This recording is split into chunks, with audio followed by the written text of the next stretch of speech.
Hello hi friends. तो आज हम लोग स्टार्ट करेंगे एक नया chapter the living world. Class 11th का चैप्टर है। इस चैप्टर को बहुत ही कम टाइम में एक क्रिस्प फॉर्म में इसके सारे कॉन्सेप्ट जितने आपके हैं इसमें चैप्टर में, और आपको यही इसी वीडियो में सारी एनसीईआरटी का हर एक टॉपिक और सारी एनसीईआरटी की हिडन लाइंस मैं कवर करवा दूंगा।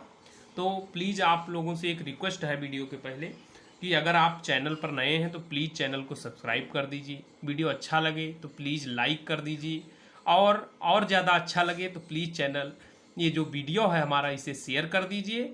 और एक और रिक्वेस्ट है कि प्लीज़ आप वीडियो को कट करके ना देखें, आप पूरा वीडियो देखिए। तो आइए स्टार्ट करते हैं। The living world. The living world chapter जो है ये इसमें पीछे का पार्ट काट दिया गया है। बहुत ही छोटा सा चैप्टर ये आपका बचा है। ये नीट वालों के लिए भी पूरी तरह से सफिशियंट है, और जो 11th में केवल पढ़ रहे हैं उनके लिए भी ये पूरा सफिशियंट है।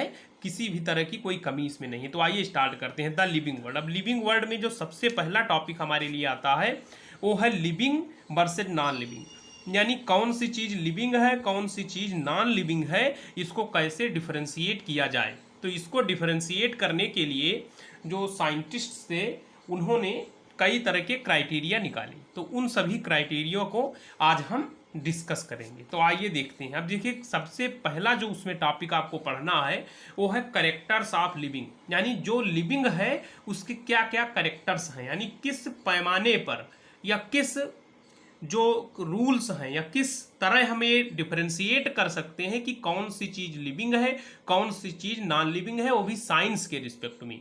अपने आप लेमैन लैंग्वेज में तो हम कह सकते हैं जो जीवित है या जो खा पी रहा है, चल रहा है, उठ रहा है, लेकिन जब हम साइंस में बात करते हैं तो वहाँ पर एक पूरा सीक्वेंस चलता है। तो उसमें सबसे पहला आपका उसमें ग्रोथ होनी चाहिए, दूसरा वो रिप्रोडक्शन कर सकता हो, तीसरा उसमें मेटाबॉलिज्म होना चाहिए, चौथा उसमें सेलुलर ऑर्गेनाइजेशन यानी सेल होना चाहिए, पांचवा उसमें कॉन्शियसनेस होनी चाहिए, यानी एक्सटर्नल स्टिमुलस को वो रिएक्ट करना चाहिए अगर कोई एक्सटर्नल स्टिमुलस उसको मिले।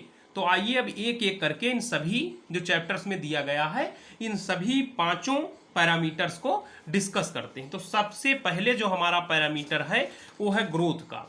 अब ग्रोथ का पैरामीटर मैं आपको जहां पेंसिल हमारी रहेगी आपको उसी पर फोकस करना है, आपको बाकी जगह फोकस नहीं करना है। तो आपको सारा का सारा चीज क्लियर होगा और यहीं का यहीं याद हो जाएगा। तो सबसे पहले ग्रोथ। अब ग्रोथ सबको पता है कि ग्रोथ क्या होती है, लेकिन आपको जो यहां ध्यान देना है कि ग्रोथ की जो लाइन्स एनसीईआरटी में हिडन है, जहां से क्वेश्चन बनता है, चाहे वो 11th क्लास में आपका आता हो या फिर आपका वो बोर्ड्स के रिस्पेक्ट में हो या फिर आपका नीट के रिस्पेक्ट में हो। तो इंक्रीज इन मास, यानी मास में इंक्रीज होना एंड इंक्रीज इन नंबर, इन दोनों चीजों को ट्विन कैरेक्टरिस्टिक्स ऑफ ग्रोथ है। Increase in mass and increase in number are twin characteristics of growth, ये एनसीईआरटी की लाइन है। फिर लिविंग ऑर्गेनिजम्स कैन ग्रो, यानी जो लिविंग ऑर्गेनिजम्स हैं वो ग्रो कर सकते हैं। फिर चाहे वो आपका मल्टी सेलुलर हो चाहे यूनिसेलुलर हो, वो ग्रोज, यानी ग्रो किससे करते हैं, सेल डिवीजन, यानी कोई भी है तो किससे, चाहे वो मल्टी सेलुलर है चाहे यूनिसेलुलर है, वो सेल डिवीजन के द्वारा ही ग्रो करेगा।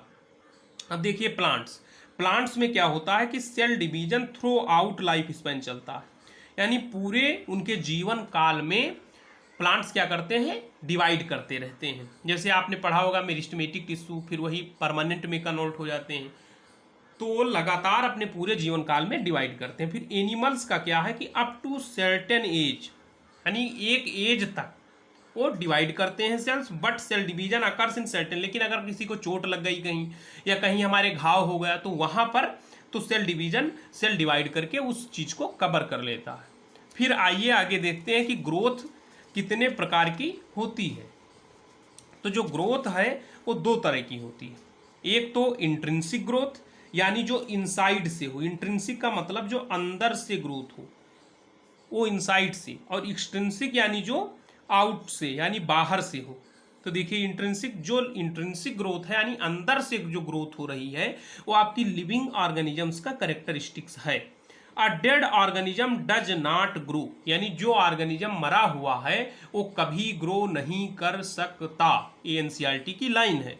और एक्सटेंसिव ग्रोथ क्या है, नॉन लिविंग ऑब्जेक्ट शो करते हैं, जैसे surface accumulation, example sand dunes. आपने देखा होगा कि रेगिस्तानी इलाकों में क्या होता है, जैसे ये बालू के कण कई सारे यहाँ पड़े हुए हैं, फिर जब हवा चलती है तो ये उड़कर बालू के कण एक जगह पर इकट्ठे हो जाते हैं, और इकट्ठा होने के बाद ये आउटर ग्रोथ को शो करते हैं, और यहाँ पर एक सैंड ड्यून, रेगिस्तानी इलाकों जैसे अपने यहाँ राजस्थान में जैसलमेर बाड़मेर का जो इलाका है वहाँ पर ये सैंड ड्यून्स बड़े बड़े बनते हैं, और जब हवा चलती है तो कभी ये छोटे हो जाते हैं कट करके, और कभी ये और बड़े हो जाते हैं। तो ये जो ग्रोथ है सैंड ड्यून्स की, नॉन लिविंग ऑब्जेक्ट की, ये आपकी एक्सटेंसिव ग्रोथ की कैटेगरी में आती है। अब आइए हम डिस्कस करते हैं कि इसके आगे का जो टॉपिक है कि डिफाइनिंग कैरेक्टरिस्टिक्स क्या है, जो एनसीईआरटी में दिया गया है। तो डिफाइनिंग प्रॉपर्टी में क्या होता है, डिफाइनिंग प्रॉपर्टी हम लिविंग के लिए करते हैं कि लिविंग ऑर्गेनिजम्स की वो प्रॉपर्टी, वो अगर उसमें प्रेजेंट है तो वो लिविंग होगा। आपको ये समझने की ज़रूरत है, कई दोस्त या फ्रेंड्स हमारे इसमें कंफ्यूज रहते हैं कि डिफाइनिंग प्रॉपर्टी क्या है। ग्रोथ जो है वो लिविंग ऑर्गेनिजम्स की डिफाइनिंग प्रॉपर्टी नहीं है। क्यों नहीं है, क्योंकि ग्रोथ है वो नॉन लिविंग ऑब्जेक्ट भी शो करता है। डिफाइनिंग प्रॉपर्टी का मतलब हुआ कि वो प्रॉपर्टी या वो गुण केवल लिविंग शो करता है। अगर वो गुण केवल लिविंग शो करता है तो लिविंग ऑर्गेनिजम्स की वो डिफाइनिंग प्रॉपर्टी कही जाएगी। जैसे यहाँ पर केवल ग्रोथ अगर आप लिखेंगे तो डिफाइनिंग प्रॉपर्टी नहीं है, पूरा इंट्रिंसिक ग्रोथ जो है वो डिफाइनिंग प्रॉपर्टी है किसकी, लिविंग की। फिर मेटाबॉलिज्म जो है वो डिफाइनिंग प्रॉपर्टी है लिविंग की। सेलुलर ऑर्गेनाइजेशन यानी सेल से पूरी बॉडी का बना होना वो डिफाइनिंग प्रॉपर्टी है लिविंग की। और कॉन्शियसनेस होना वो है डिफाइनिंग प्रॉपर्टी लिविंग की। तो आपको ये याद कर लेना है कि intrinsic growth, metabolism, cellular organisation और कॉन्शियसनेस ये लिविंग ऑर्गेनिजम्स की डिफाइनिंग प्रॉपर्टी हैं। यहाँ से भी क्वेश्चन आपका बनता है। फिर आइए आगे जो एनसीईआरटी की एक लाइन है उसको डिस्कस करते हैं। इस लाइन में है कि in majority of higher plants and animals growth and reproduction are mutually exclusive events.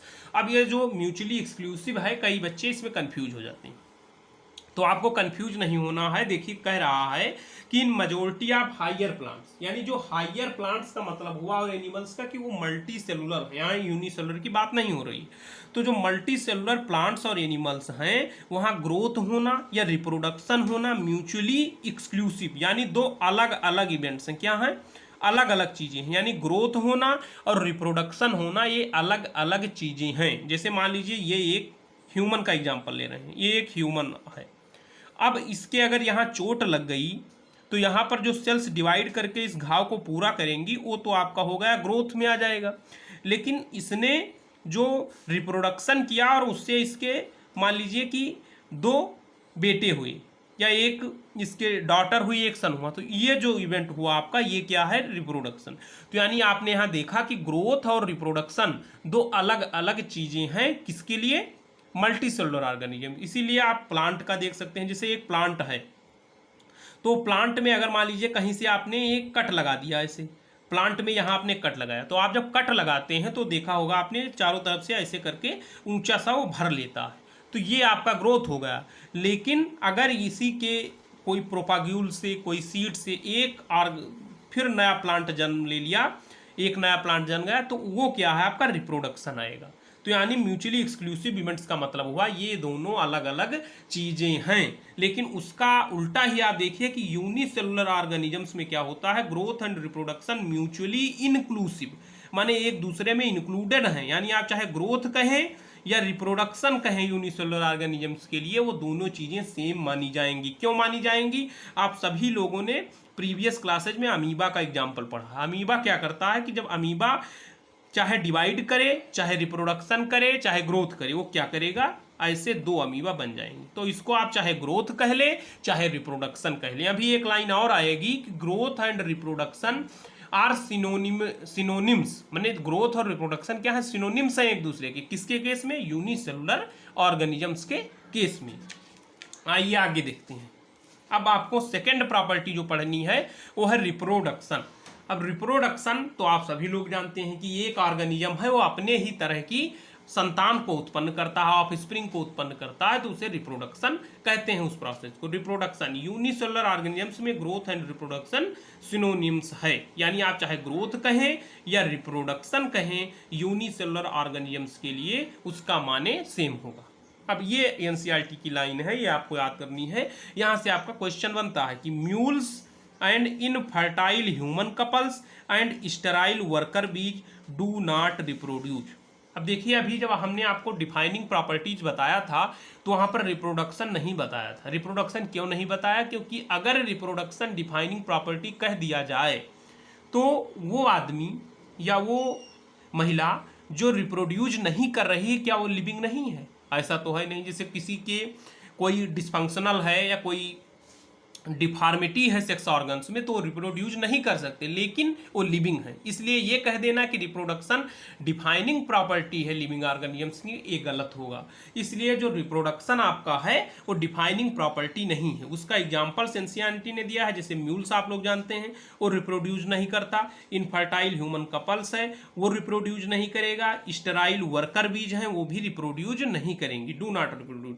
No non living object is capable of reproducing और रेप्लिकेटिंग बाय इटसेल्फ। ये तो बात सही है कि कोई भी नॉन लिविंग ऑब्जेक्ट जो है वो रिप्रोडक्शन नहीं कर सकता, लेकिन ये कह देना कि जो रिप्रोडक्शन करेगा वो लिविंग है, ये बात सरासर आपकी गलत हो जाएगी। तो आइए अब आगे देखते हैं।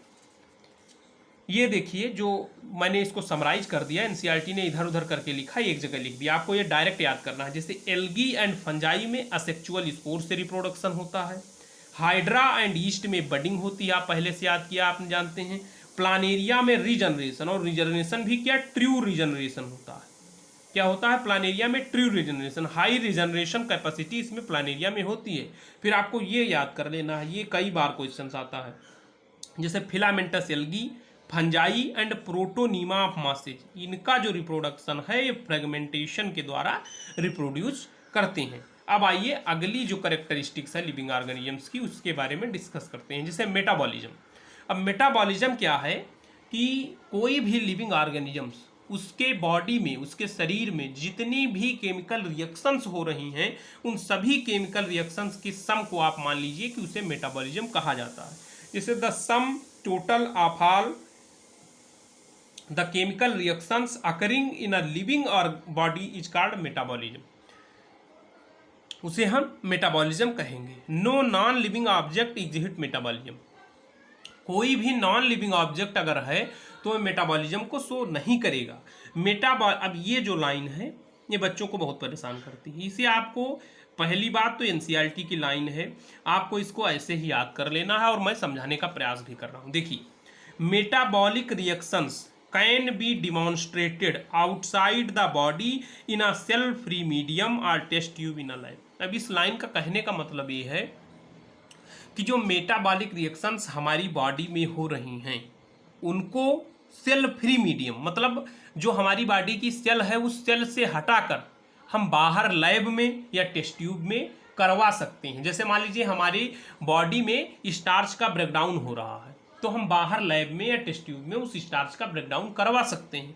तो यानी मेटाबॉलिक रिएक्शंस को हम शरीर के बाहर लैब में करवा सकते हैं। इस लाइन का मतलब केवल ए है, कैन बी यानी करवा सकते हैं। अगली लाइन जो और इससे डेंजरस है वो देखिए आप, वो लाइन है an isolated metabolic reaction outside the body of an organism performed in a test tube in vitro is neither living nor non living.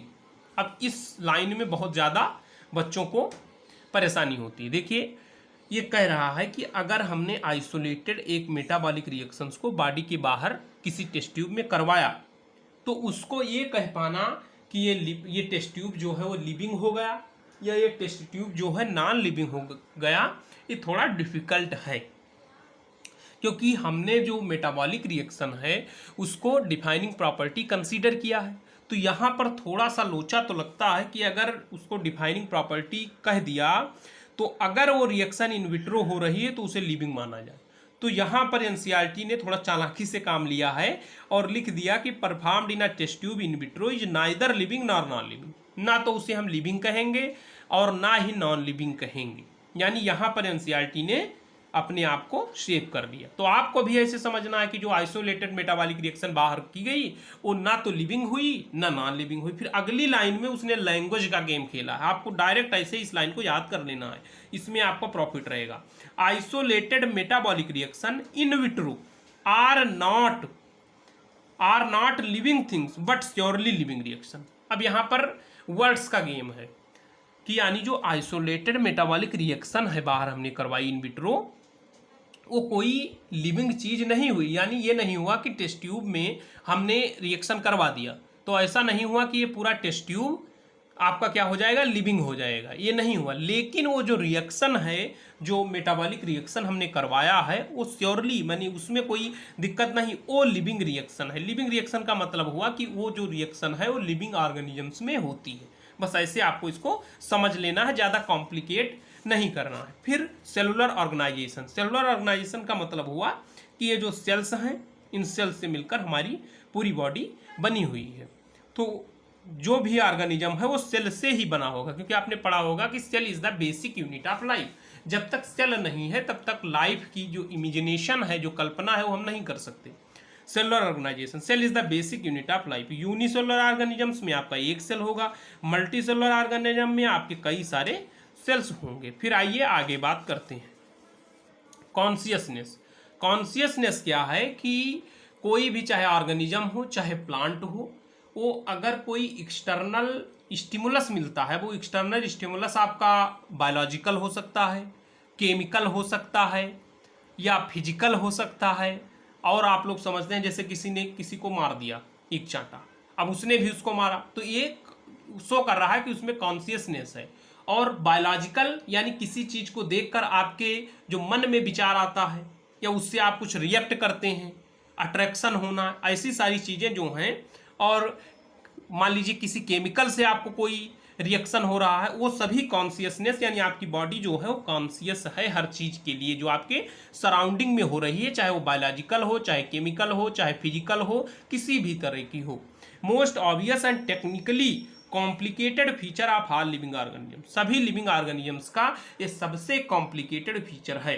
अब ये एमसीक्यू आपका बन सकता है कि which of the following feature is most obvious and technically complicated feature of living organism. तो आपको वहां पर कॉन्शियसनेस को टिक करना रहेगा। Ability to sense environment and respond to external stimulus is called consciousness. जैसा आप पिछली क्लासों से भी जानते हैं कि वो एबिलिटी जिससे हम इन्वायरमेंट को सेंस कर सकें और उसके लिए हम रिस्पॉन्स कर सकें, उसे कॉन्शियसनेस कहते हैं। अब आइए बात करते हैं आगे। Plants, prokaryotes, eukaryotes organism, environmental cues. एक एनसीईआरटी में लाइन लिखी हुई है कि चाहे वो आपका प्लांट्स हो, चाहे प्रोकैरियोट्स हो, चाहे यूकैरियोट्स हो, कोई भी अगर लिविंग ऑर्गेनिज्म है तो इन्वायरमेंटल क्यूज यानी इन्वायरमेंटल जो फैक्टर्स हैं, जो इन्वायरमेंट से उसे कोई सेंस मिलता है, कोई सूचना मिलती है, उसके लिए वो रिस्पॉन्ड करते हैं। एक ये लाइन जो आपकी अब अगली लाइन बता रहा हूँ, ये बहुत इंपॉर्टेंट है। डायरेक्ट लाइन आपकी उठकर नीट में आ सकती है, जहाँ भी आप एग्जाम देंगे, वेरी इंपॉर्टेंट लाइन है, आप इसे मार्क कर लीजिए अपनी एनसीईआरटी में। देखिए, photo period affects reproduction in seasonal breeders both plants and animals. अब इस लाइन का आप मतलब समझ लीजिए। फोटो पीरियड का मतलब हुआ कि जो सूर्य की किरणें पड़ रही हैं, तो सूर्य का जो प्रकाश है वो कितने टाइम तक पड़ रहा है, किस महीने में पड़ रहा है और कितनी क्वांटिटी में पड़ रहा है, इन सभी चीज़ों को हम फोटो पीरियड अफेक्ट, जो फोटो पीरियड का इफेक्ट है वो कहेंगे। अब वो कैसे इफेक्ट करता है, आपने देखा होगा कि कुछ प्लांट्स हैं वो केवल सूर्य, वो किसी एक ही मौसम में आपके उगते हैं, या जब सूर्य का प्रकाश उनको मिलेगा तभी उनमें फूल आएंगे। ये तो आपका प्लांट्स का होगा, यानी प्लांट्स जो हैं वो फोटो पीरियड से अफेक्ट होते हैं। दूसरा आप देख लीजिए एनिमल्स का, आपने देखा होगा जैसे डॉग्स होते हैं, कैट्स होती हैं, ये जो रिप्रोडक्शन इनका है किसी एक महीने में होता है, यानी इनमें जो रिप्रोडक्शन की प्रोसेस है वो किसी एक महीने में ही, किसी एक विशेष महीने में ही होती है। जैसे आपने डॉग्स और कैट्स का देखा होगा कि प्रायः जो विंटर का सीजन होता है इसमें ये रिप्रोडक्शन करते हैं। तो ये लाइन आपको याद रखनी है कि फोटो पीरियड जो है वो रिप्रोडक्शन सीजनल ब्रीडर्स प्लांट और एनिमल्स में अफेक्ट करता है। आइए आगे बात करते हैं। अब एग्जाम्पल ऑफ कॉन्शियसनेस। कॉन्शियसनेस के एग्जाम्पल्स क्या क्या हैं अभी आपने देखा। फोटोपीरियडिज्म यानी सन की लाइट और उसकी क्वांटिटी से जो आप रिएक्ट करते हैं वो फोटोपीरियडिज्म हो गया। सीजनल ब्रीडर्स यानी कुछ ब्रीडर्स ऐसे हैं, कुछ यानी प्लांट्स एनिमल्स ऐसे हैं जो एक खास सीजन में ही ब्रीडिंग करते हैं, यानी खास सीजन में रिप्रोडक्शन करते हैं। ह्यूमन बींग्स, अब ये जो आपका है डायरेक्ट आता है कि ह्यूमन बींग्स में एक एक्स्ट्रा क्या करेक्टरिस्टिक्स है, तो ह्यूमन बींग्स में केवल सेल्फ कॉन्शियसनेस। अब सेल्फ कॉन्शियसनेस का कई लोग नहीं समझ पाते। जैसे आपने देखा होगा कि जब हम बाहर चलते हैं या खासकर जो एडोलेसेंट एज के लोग होते हैं, चाहे वो गर्ल्स हों या बॉयज हों, जब वो चलते हैं तो उन्हें एक फीलिंग ये बनी रहती है कि मैं कैसा दिख रहा हूँ, मेरे बाल सही हैं, मैं अच्छी तरह से चल रहा हूँ, मेरा हैंड मूवमेंट सही है, कहीं कोई गड़बड़ी तो नहीं है। ये जो मन में शंका बनी रहती है और हम अपने आप को एक अच्छा दिखाने का प्रयास करते हैं, यही सेल्फ कॉन्शियसनेस। अगर कोई लड़का जा रहा है तो ये देख कर जाता है कि मेरे बाल सही हैं, मैं अच्छा दिख रहा हूँ, कहीं कुछ चेहरे पर लगा तो नहीं है। ये सारी चीज़ें, अपना जो एक मेकअप करना, अपने आप को एक अच्छी तरह से प्रेजेंटेबल फॉर्म में दूसरों के सामने ले जाना, यही आपकी सेल्फ कॉन्शियसनेस की करेक्टरिस्टिक्स है, चाहे वो गर्ल्स के लिए हो चाहे वो बॉयज के लिए हो। फिर आगे आइए देखते हैं द ब्रेन डेड। ये भी एक जो मैं आपको पॉइंट बता रहा हूँ, ये पॉइंट में भी बच्चों को ज़्यादा कन्फ्यूजन आता है। जैसे the brain dead coma patient virtually supported by machines कुछ replace heart and lungs also has consciousness. आपसे क्वेश्चन एनसीईआरटी पूछती है कि वो ऑर्गेनिज्म जो या तो ब्रेन डेड कोमा में है लेकिन वर्चुअली यानी मशीन के द्वारा आईसीयू में वो है और उसका हार्ट या लंग को रिप्लेस किया गया है, लेकिन उसमें कॉन्शियसनेस उसमें कॉन्शियसनेस है। अब कॉन्शियसनेस को अगर कोई जो पेशेंट है वो कोमा में है तो उसकी कॉन्शियसनेस को कैसे चेक किया जाता है? आप समझे, जो मेडिकल लैंग्वेज है उसमें अगर बॉडी में कोई इंजेक्शन या कोई मेडिसिन दी जा रही है और बॉडी उसको एब्जॉर्ब कर रही है या बॉडी उस मेडिसिन के प्रति रिएक्ट कर रही है तो ये माना जाएगा कि उसमें कॉन्शियसनेस है, यानी सराउंड। अब जैसे आपने उसकी चुटकी काटी तो उसको नहीं पता चलेगा, लेकिन इंजेक्शन जो लगाया गया वो उसके अंदर गया और बॉडी ने उसे एब्जॉर्ब कर लिया। इससे प्रूव होता है कि उसमें कॉन्शियसनेस है, यानी अगर कॉन्शियसनेस है तो उसको लिविंग माना जाएगा। 100% जो एनसीईआरटी पूछती है वहाँ पर आपको लिविंग लिखना है, बट नो सेल्फ कॉन्शियसनेस, उसमें सेल्फ कॉन्शियस नहीं है क्योंकि उसके बगल में कोई बैठा है, आगे पीछे बैठा है, उसे मालूम नहीं पड़ रहा है, तो उसमें सेल्फ कॉन्शियसनेस नहीं है। और सेल्फ कॉन्शियसनेस क्यों नहीं है? क्योंकि उसके जो कोऑर्डिनेशन ऑफ ऑर्गन्स, जो उसके सारे ऑर्गन्स हैं वो आपस में कोऑर्डिनेशन नहीं बैठा पा रहे, यानी कोई जो ऑर्गन है उसका सही से काम नहीं कर रहा या कोई नॉन फंक्शनल हो गया है, इन सारी चीज़ों की वजह से वो सेल्फ कॉन्शियस नहीं है, लेकिन कॉन्शियसनेस उसमें है और वो लिविंग कंसीडर किया जाएगा। फिर एक जो ये लाइन है बच्चे ज़्यादातर छोड़ देते हैं, ये भी आपकी इंपॉर्टेंट है, मैं इसे भी आपको बता रहा हूँ। All the living phenomena are due to underlying interactions. अब इस लाइन को आप समझ लीजिए, जितने भी लिविंग फेनोमेना का मतलब हुआ, आप ये मान लीजिए जितने भी हमारे शरीर में क्रियाएं हो रही हैं, ये सभी क्रियाएं, सभी एक्टिविटीज अंडरलाइंग इंटरेक्शंस, मतलब एक दूसरे के मिलने से, एक दूसरे के परस्पर सहयोग से, मतलब जैसे हम कहते हैं कि ग्रुप में करने से, यानी ऐसा नहीं है कि लीवर अपना काम कर रहा है, हार्ट अपना काम कर रहा है, सब एक दूसरे से जुड़े हुए हैं, तभी ये बॉडी हमारी फंक्शनल है। अगर सब अपने अपने हिसाब से काम करने लगेंगे तो फिर जो कोऑर्डिनेशन है, जो इंटरेक्शन है, वो जब नहीं रहेगा तो हमारी बॉडी फंक्शनल नहीं होगी और हम लिविंग नहीं रह पाएंगे। तो इस इमरजेंट प्रॉपर्टी को देखिए मैंने कैसे समझाया, आप समझिए। देखिए आपका एक मॉलिक्यूल्स होता है, मान लीजिए प्रोटीन है, कार्बोहाइड्रेट है, विटामिन है, मिनरल्स है, फैट है, वाटर है, कुछ भी है, इन सबसे मिलकर आपका ऑर्गेनल बनेगा। अब ऑर्गेनल में चाहे माइटोकॉन्ड्रिया हो, चाहे क्लोरोप्लास्ट हो, चाहे वैक्यूल हो, चाहे कोई भी ऑर्गेनल हो, अब उस कई सारे ऑर्गेनल से मिलकर आपका सेल बनेगा। अब फिर सेल से टिश्यू बनेगा, टिश्यू से ऑर्गन बनेगा, ऑर्गन से ऑर्गन सिस्टम बनेगा, ऑर्गन सिस्टम से आपका लिविंग ऑर्गेनिज्म बनेगा। लेकिन आपको इस बात पर गौर करना है कि देखिए जो वाटर है या मॉलिक्यूल है उसके प्रॉपर्टीज अलग हैं। जैसे यहाँ विटामिन है, फैट है, मिनरल है, प्रोटीन है, अमीनो एसिड है, उसकी प्रॉपर्टीज अलग हैं। फिर ऑर्गेनल जो बना उसकी प्रॉपर्टीज अलग हैं, वो दूसरा काम करेगा। फिर ऑर्गेनल से सेल बना, उसकी प्रॉपर्टीज अलग हैं। फिर सेल से टिश्यू बना, उसकी प्रॉपर्टीज अलग हैं। टिश्यू से आर्गन बना, उसकी प्रॉपर्टीज अलग है, आर्गन सिस्टम अलग है, और पूरा लिविंग ऑर्गेनिज्म बन गया, तो आप यहाँ देखिए और फिर इस मॉलिक्यूल्स को देखिए, तो आपको ये विश्वास नहीं होगा कि इन मॉलिक्यूल्स से ये जो ऑर्गेनिज्म है वो बना। तो यानी इमरजेंट प्रॉपर्टी का मतलब हुआ कि छोटी छोटी चीजें आपस में एक दूसरे से सहयोग से मिलकर एक ऑर्गेनिज्म बना देती हैं, और उस ऑर्गेनिज्म की प्रॉपर्टी बिल्कुल इससे अलग होती है।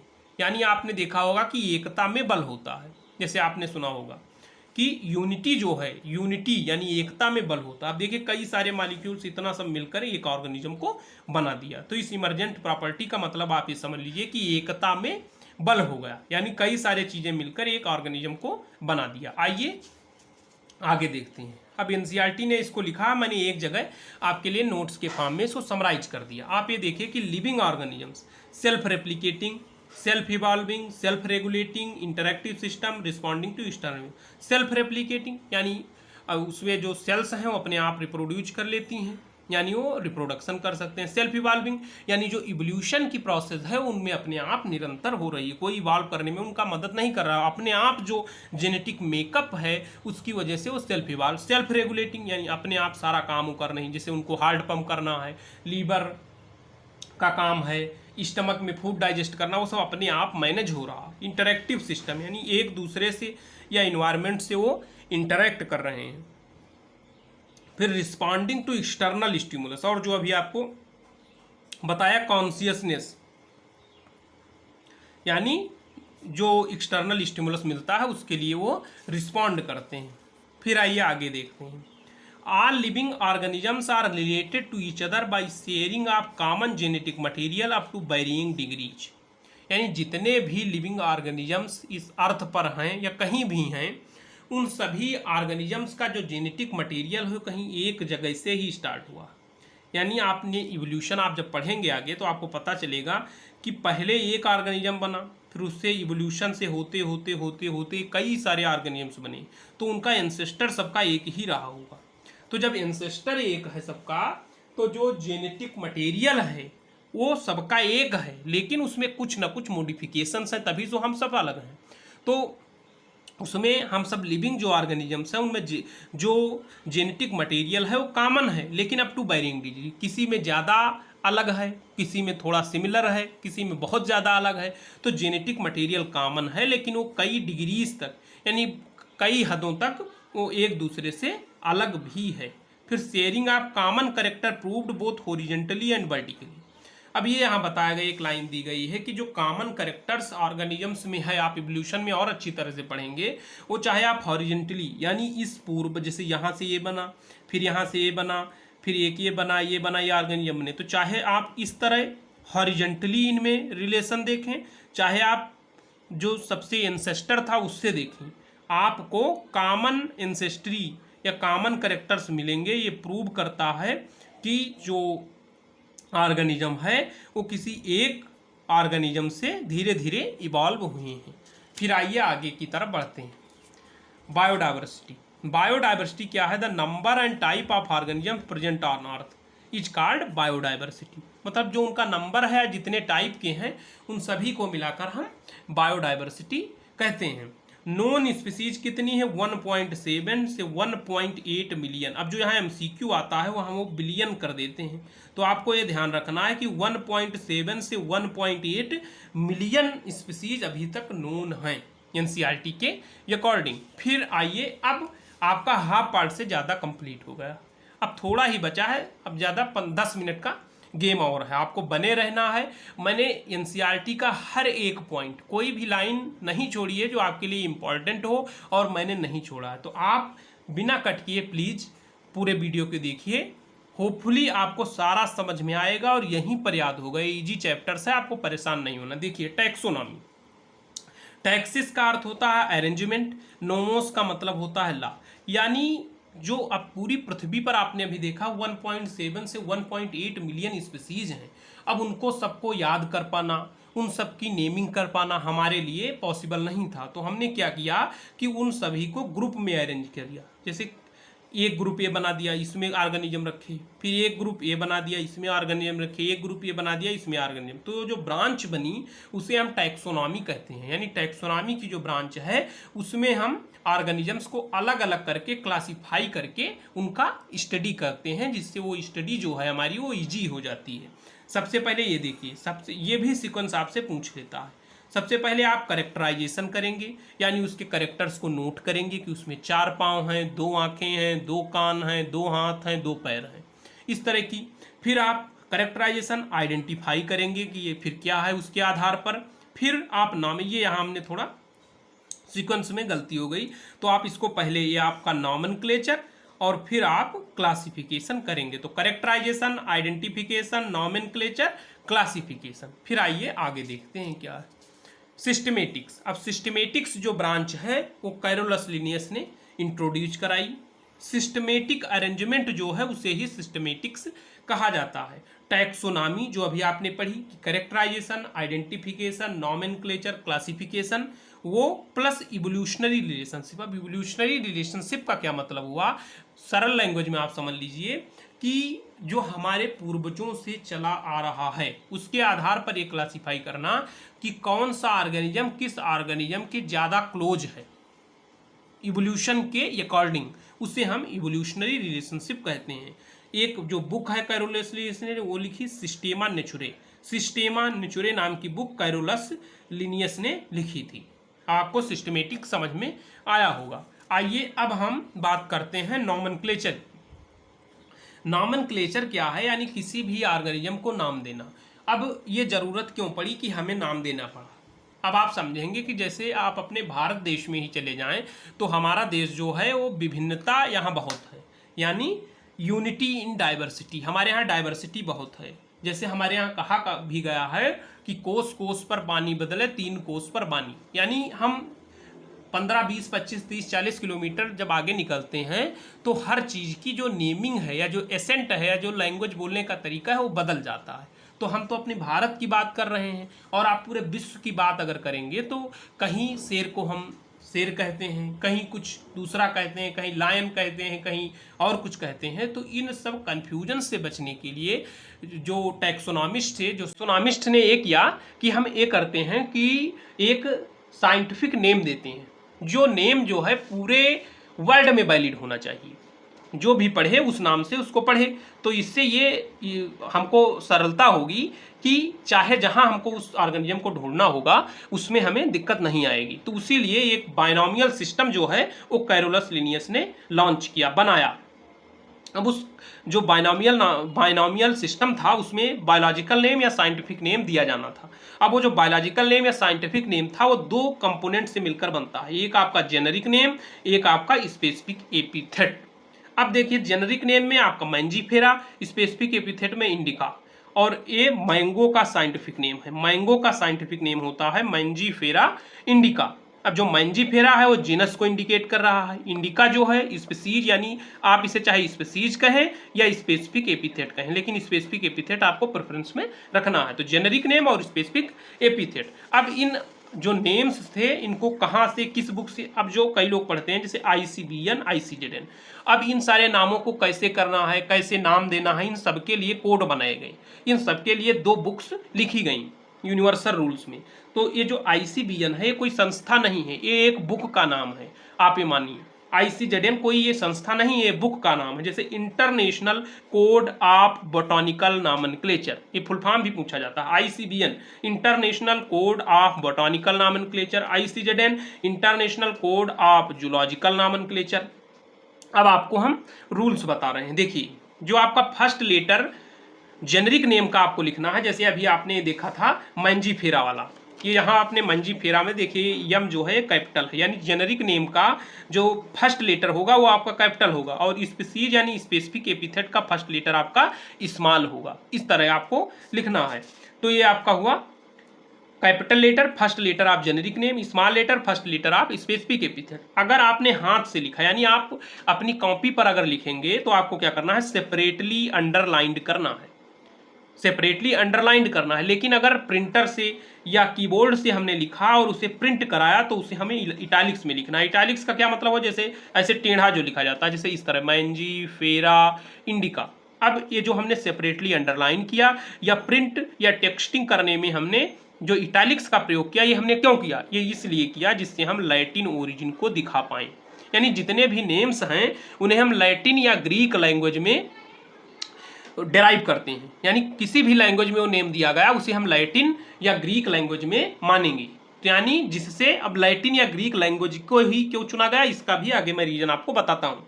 अब जो मैंगो का नेम है वो दिया गया मैंजीफेरा इंडिका लिन। अब मैंजीफेरा इंडिका तक सही था, लेकिन लिन क्यों लगा दिया गया, सॉरी,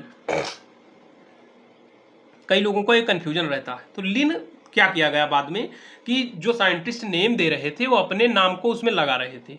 तो जो वो संस्था थी जो नेमिंग वाली, उन्होंने ये प्रावधान कर दिया कि जो भी उसको वैलिडेट करेगा, जो भी उसका नाम लेकर आएगा, उसका नाम हम शॉर्ट फॉर्म में आगे लगा देंगे। तो जो लिनियस थे, लिनियस साहब ने मैंजीफेरा इंडिका का नाम दिया, तो उनका मैंजीफेरा इंडिका और फिर लिन में आपको क्या करना है, शॉर्ट फॉर्म में यहाँ डॉट रख देना है और जिसको आपको कैपिटल से इस तरह लिख देना है। तो जो आपका मैंगो का साइंटिफिक नेम हुआ वो मैंजीफेरा इंडिका लिन। लिन जो है ऑथर्स नेम है और कुछ नहीं है। अब लैटिन और ग्रीक लैंग्वेज को ही क्यों लिया गया, तो लैटिन और ग्रीक लैंग्वेज को इसलिए लिया गया क्योंकि ये डेड लैंग्वेज है। डेड लैंग्वेज का मतलब हुआ कि जो इसके स्पीकर्स हैं वो ना के बराबर हैं, यानी इसको बोलने वाले अब लगभग नहीं हैं। तो जब इसके बोलने वाले नहीं हैं तो इसमें जो चेंजेज या कुछ जो मॉडिफिकेशंस हैं वो अब आगे नहीं होंगे। यानी ये जिस तरह की है उसी तरह की एक स्टेबल लैंग्वेज के रूप में ये है। तो इसलिए ग्रीक और लैटिन लैंग्वेज एक डेड लैंग्वेज है, स्टेबल लैंग्वेज है, इसके स्पीकर्स नहीं हैं, इसमें चेंज होने की संभावना नहीं है, ना के बराबर है, इसलिए इसे चुना गया। सिंगल नेम होगा, यानी एक ऑर्गेनिज्म का एक नेम होगा और उस नाम का कोई दूसरा ऑर्गेनिज्म नहीं होगा। जैसे हमने पैंथेरा टिग्रिस, ये टाइगर का नेम है, तो पैंथेरा टिग्रिस के नाम का पूरे विश्व में केवल एक ही ऑर्गेनिज्म होगा, वो होगा टाइगर, और दूसरा कोई ऑर्गेनिज्म उस नाम का नहीं होगा। यानी एक ऑर्गेनिज्म को एक ही नाम दिया जाएगा और उस नाम का कोई दूसरा ऑर्गेनिज्म आपको नहीं मिलेगा। फिर आइए बात करते हैं कि टैक्सोनॉमिक कैटेगरीज को कैसे याद करें। अगर आपके पास पहले से कोई ट्रिक है तो आप उसी से याद कर लीजिए, और जिनको ट्रिक नहीं मालूम है या जो नए हैं जो पहली बार देख रहे हैं उनको मैं ट्रिक बता रहा हूं, आप आसानी से याद कर लीजिए। अब टैक्सोनॉमिक कैटेगरीज क्या हैं कि इन सबको पढ़ने के लिए इतने ऑर्गेनिज्म को हमने 7 ऑब्लिगेट कैटेगरीज बनाई। उन 7 ऑब्लिगेट कैटेगरीज में सबसे पहले आपका है किंगडम, फिर फाइलम या डिवीजन, फिर class, order, family, genus, species. अब जो फाइलम है ये आपका एनिमल के लिए प्रयोग होता है। अब आप इस तरह याद कर लीजिए, इसमें कंफ्यूजन होता है। फाइलम से आपका प्लांट, पी से प्लांट आ रहा है, लेकिन आप एक चीज याद कर लीजिए कि पी से प्लांट आ रहा है यानी प्लांट के लिए नहीं प्रयोग हो। आप ऐसे याद कर लीजिए कि फाइलम में पी आ रहा है, प्लांट में पी आ रहा है, तो आप ये याद कर लीजिए कि फाइलम से प्लांट आ रहा है तो प्लांट के लिए प्रयोग नहीं होगा। फाइलम किसके लिए प्रयोग होगा, एनिमल के लिए। तो आपने जब फाइलम याद कर लिया कि प्लांट के लिए नहीं होगा, तो डिवीजन आपका प्लांट के लिए होगा और फाइलम आपका एनिमल के लिए होगा। तो kingdom, phylum, class, order, family, genus, species, ये 7 मेन या ऑब्लिगेट कैटेगरीज है, टैक्सोनॉमिक कैटेगरीज। अब इसको याद कैसे करना है आप लिख लीजिए। Kohli play cricket on flat ground surface.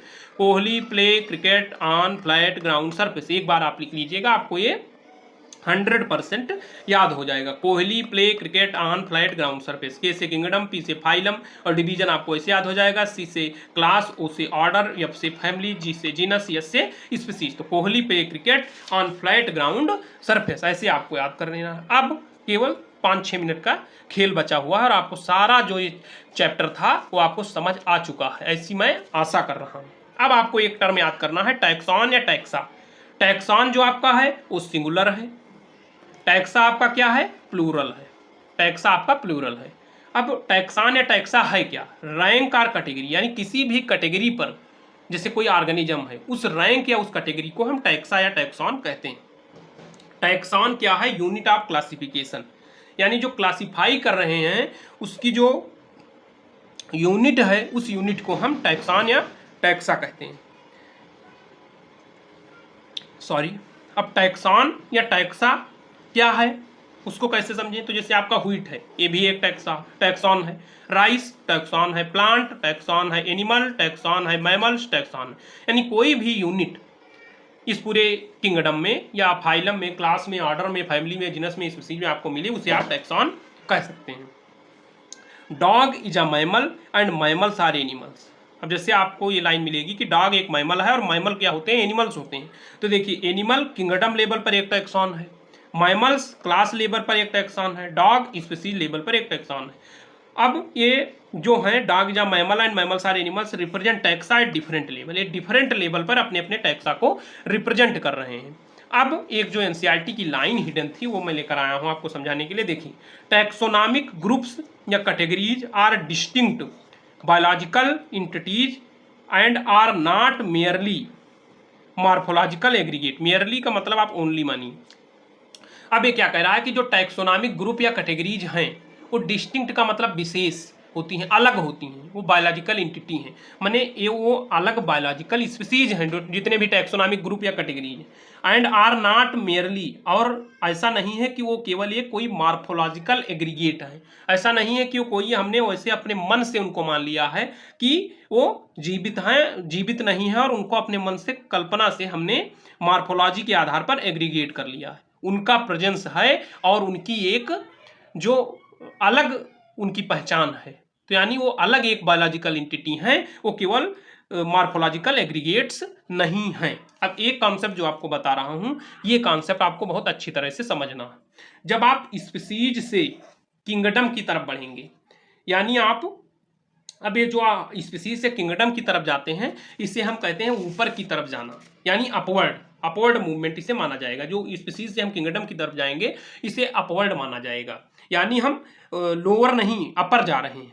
तो देखिए, अब जब हम स्पीसीज से किंगडम की तरफ बढ़ेंगे तो नंबर ऑफ कॉमन करेक्टर्स जो आपके होंगे वो डिक्रीज होंगे। अब इसको समझिए क्यों डिक्रीज होंगे, इस तरह से आप समझ लीजिए कि जब आप स्पीसीज से किंगडम की तरफ बढ़ेंगे तो कॉमन करेक्टर्स डिक्रीज होंगे, क्योंकि आप खुद ही देखिए कि जैसे स्पीसीज लेवल पर हमने देखा कि हम जैसे एक ह्यूमन है, एक चीता है, एक बंदर है, इन सब में कितनी सिमिलरिटी है। फिर आप किंगडम लेवल पर चले जाइए कि एक ह्यूमन है, एक आपका कोई मुनेरा का बैक्टीरिया है, कोई आपकी फिश है, तो इन सब में जो है अलग अलग चीजें आपको, जैसे प्रोटिस्टा का मेंबर है, तो इन सब में आपको कॉमन करेक्टर्स कम मिलेंगे। तो यानी जब आप स्पीसीज से किंगडम लेवल पर जाएंगे तो कॉमन करेक्टर्स आपके डिक्रीज होंगे। दूसरी चीज, difficulty of determining relationship to other taxa at same level increases, यानी जैसे आप स्पीसीज से किंगडम की तरफ बढ़ेंगे तो आपस में एक दूसरे ऑर्गेनिज्म में जो रिलेशनशिप है या जो उनमें समानता है उसको आपको समान करने में आपको दिक्कत होगी, यानी समानता उसमें क्या होगी, कम होगी। और थर्ड पॉइंट है कि जब आप स्पीसीज से किंगडम की तरफ बढ़ेंगे तो डाइवर्सिटी यानी भिन्नता, जब भिन्नता आपकी बढ़ जाएगी तो आपके कॉमन कैरेक्टर कम हो जाएंगे और डिफिकल्टी आपको किसमें होगी, एक दूसरे के बीच में रिलेशनशिप स्टेब्लिश करने में। अब लोअर टैक्सा यानी जितना आप नीचे रहेंगे, लोअर में रहेंगे, उतना आपके कॉमन कैरेक्टर्स क्या होंगे, इंक्रीज होंगे। जितना आप नीचे रहेंगे उतना आपके पास सिमिलरिटी ज्यादा रहेगी, आप ऊपर बढ़ेंगे तो डाइवर्सिटी बढ़ेगी, कॉमन कैरेक्टर्स कम होंगे, डिफिकल्टी डिटरमाइनिंग रिलेशनशिप आपकी जो होगी वो बढ़ जाएगी। अब आइए देखते हैं, ये जो आपका दिया हुआ है कई जगह, जैसे सोलेनम है, सोलेनम आपका सोलेनम नाइगरम, सोलेनम नाइगरम किसका साइंटिफिक नेम है, मकोई का। सोलेनम ट्यूबरेशम किसका है, पोटैटो का। सोलेनम मेलांजेना किसका है, ब्रिंजाल का। इसी तरह पैंथेरा, पैंथेरा में पैंथेरा लियो लायन का, पैंथेरा पार्डस लियोपॉर्ड का, पैंथेरा टिग्रिस टाइगर का। इस तरह के आपको ये साइंटिफिक नेम जो उसमें दिए हुए हैं वो आपको ऐसे ही डायरेक्ट याद कर लेना है। फिर आइए देखते हैं एक जो ये चीज है कि बायोलॉजिकल कॉन्सेप्ट ऑफ स्पीसीज। तो अर्नेस्ट मायर साहब जो थे, जो आपके फर्स्ट जब आपका चैप्टर शुरू होता है उसके स्टार्टिंग में लिखा है, वो डार्विन ऑफ 20th सेंचुरी हैं और उन्होंने बायोलॉजिकल कॉन्सेप्ट ऑफ स्पीसीज दिया था। यानी वो ऑर्गेनिज्म जो पोटेंशियली, जैसे ये ऑर्गेनिज्म, ये दोनों ऑर्गेनिज्म अगर इंटरब्रीड करके एक ऐसा ऑर्गेनिज्म बना रहे हैं, वो ऑर्गेनिज्म फिर से रिप्रोड्यूस करके ऑर्गेनिज्म बना रहा है, तो ये दो जो आपके फर्स्ट और सेकेंड ऑर्गेनिज्म है ये एक स्पीसीज के माने जाएंगे। यानी जो पोटेंशियली इंटरब्रीड करके एक ऐसे ऑर्गेनिज्म को बना रहे हैं जो खुद दूसरे ऑर्गेनिज्म से रिप्रोडक्शन करके एक न्यू ऑर्गेनिज्म को बना पा रहा है, उन दो ऑर्गेनिज्म को हम स्पीसीज कंसीडर करेंगे। अब एक जो टेबल आपको दी हुई है हमने, उसमें उस टेबल के बारे में आइए आपको याद करवा देते हैं। जो लास्ट चीज आपकी बची वो टेबल है। अब इस टेबल को आपको कैसे याद करना है, सबसे पहले आपको क्या करना है, इस टेबल के लिए आपको इनका साइंटिफिक नेम, जैसे मैन का होमो सैपियंस आपको याद है, हाउस फ्लाई का आपको ऐसे याद करना है, यम से मस्का, हाउस फ्लाई का मस्का डोमेस्टिका है, तो हाउस फ्लाई यानी मक्खी होती है, डोमेस्टिका यानी घर की, तो यानी मस्का से मक्खी घर की, मक्खी घर की, तो मस्का डोमेस्टिका आपको याद हो जाएगा। फिर मैंगो मंजीफेरा इंडिका आपको याद ही हो जाएगा। व्हीट का आपको थोड़ा सा याद करना पड़ेगा, ट्रिटिकम एस्टिपम। देखिए मैन होमो सैपियंस, तो होमो क्या हो गया, जीनस हो गया, और सैपियंस उसकी स्पीसीज हो गई। फैमिली होमो से ही होमोनिडी आपका बन जाएगा, होमो से होमोनिडी, यहां तक आपको दिक्कत नहीं होगी। आपने ये भी पढ़ा है कि जो एडी होला, एडी लगा होता है, एई या एसीई या पोएसी, ये जो एसीई एई लगा होता है ये फैमिली के लास्ट में लगा होता है। फिर ऑर्डर में आपको प्राइमेटा याद कर लेना है, क्लास मैमेलिया, डिवीजन या फाइलम कार्डेटा आपको याद हो जाएगा। फिर हाउस फ्लाई जो आपका है वो मस्का डोमेस्टिका याद ही कर लिया, मस्का हो गई, यही मस्का से आपने मसीडी कर दिया, मस्कीडी कर दी, और ऑर्डर आपका डिप्टेरा हो गया, क्लास इंसेक्टा आपको याद हो जाएगा, फाइलम अर्थ्रोपोडा। फिर मैंगो, ये दो प्लांट के नेम है, mango Mangifera indica, genus Mangifera, family Anacardiaceae, order Sapindales, class Dicotyledonae, और जो डिवीजन आपका है वो Angiospermae. Wheat Triticum aestivum, genus Triticum, family Poaceae, order Poales, class Monocotyledonae, phylum या डिवीजन एंजियोस्पर्मी। आप इसको 2-3 बार लिख लीजिए, आपको आराम से ये याद हो जाएगा। तो आशा करते हैं कि आपको सब समझ में आया होगा, और मैंने पूरी मेहनत से एनसीईआरटी की हर एक डीप लाइन को एनालाइज करके जितने भी प्रेजेंटेबल और इजी फॉर्म में हो सकता था मैंने आपको उपलब्ध कराया है।